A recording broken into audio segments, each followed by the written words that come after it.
அவன் தான் வரி வசூல் பண்றார். அதனாலும் கூட வரியை கேட்கும் போது உனக்கு ஏன் வரி கொடுக்க வேண்டும், எங்கள் குல பெண்களுக்கு மஞ்சள் அரைத்தாயா என்று கேட்டார்.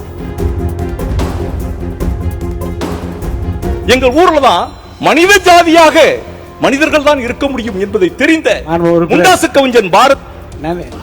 நன்றி சொல்லி முடிங்க, நன்றி சொல்லி முடிங்க.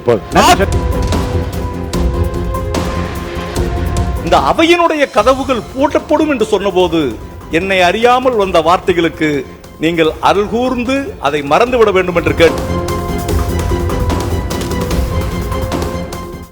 உறுப்பினர் நீங்க இதை பற்றி பேச உங்க பேச்ச முடிக்கலாம். இதை பற்றி பேசல, நான் என்னுடைய பேச்சினுடைய தொடர்ச்சியை தான் நான் பேசுகிறேன். இருந்தாலும் கூட மாண்புமிகு பேரவைத் தலைவருடைய உங்களுடைய அட்வைஸ், எங்களுடைய மாற்றான் தோட்டத்து மல்லிகைக்கு மனம் உண்டு என்ற மிகப்பெரிய வரிகளுக்கு சொந்தக்காரர் பேரறிஞர் அண்ணா.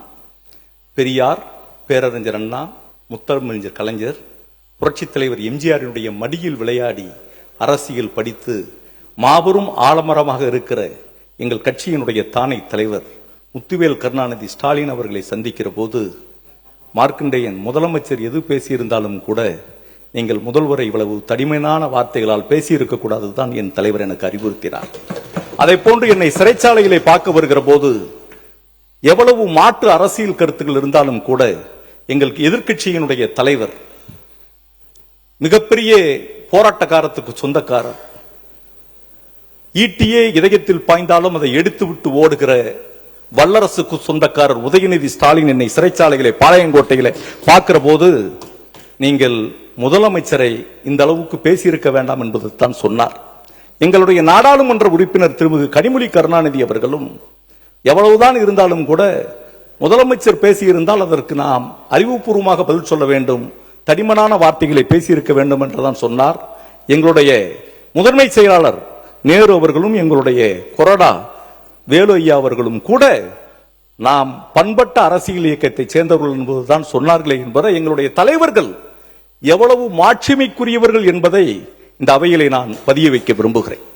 அதே நேரத்தில் எங்களுடைய ஊருக்கு சொந்தக்காரன், என்னுடைய தொகுதியில் பிறந்து வளர்ந்த வீரபாண்டிய கட்டபொம்மன் பிறந்த ஊரிலே நான் பிறந்தவர். அவன் வரிகொடா இயக்கத்திற்கு பிரிட்டிஷ்காரங்க ஆட்சி பொறுப்பிலே இருந்தான். அவன் தான் வரி வசூல் பண்றார். அதனாலும் கூட வரியை கேட்கும் போது உனக்கு ஏன் வரி கொடுக்க வேண்டும், எங்கள் குல பெண்களுக்கு மஞ்சள் அரைத்தாயா என்று கேட்டார். எங்கள் ஊரில் இருக்கக்கூடிய வாவு சிதம்பரனார் தான் பிரிட்டிஷ்காரர்களுக்கு எதிர்த்து வணிக கப்பலை நடத்தி இருக்கிற போது பேசஞ்சர் கப்பலையும் நான் நடத்துவேன் என்று இந்த ஃப்ரீடம் ஃபைட்டர் ட்ரேட் மூலியமாக கொண்டு போராட்டக்காரத்துக்கு சொந்தக்காரர். எங்கள் ஊர்ல தான் மனித ஜாதியாக மனிதர்கள் தான் இருக்க முடியும் என்பதை தெரிந்த முண்டாசு கவிஞன் பாரத். நன்றி சொல்லி முடிங்க, நன்றி சொல்லி முடிங்க. குருவிகள் என்ற ஜாதி என்று சொன்னான். அந்த சுத்தி வட்டாரம் புல்லா பவர்ஃபுல் எனர்ஜெட்டிக் லீடர்ஸ் வாழ்ந்த அந்த கரிசல் கந்தக பூமியில் இருக்கிற நான் இந்த அவையினுடைய கதவுகள் பூட்டப்படும் என்று சொன்னபோது என்னை அறியாமல் வந்த வார்த்தைகளுக்கு நீங்கள் அருள் கூர்ந்து அதை மறந்துவிட வேண்டும் என்று கேட்டு நிறைவு செய்கிறேன். வணக்கம்.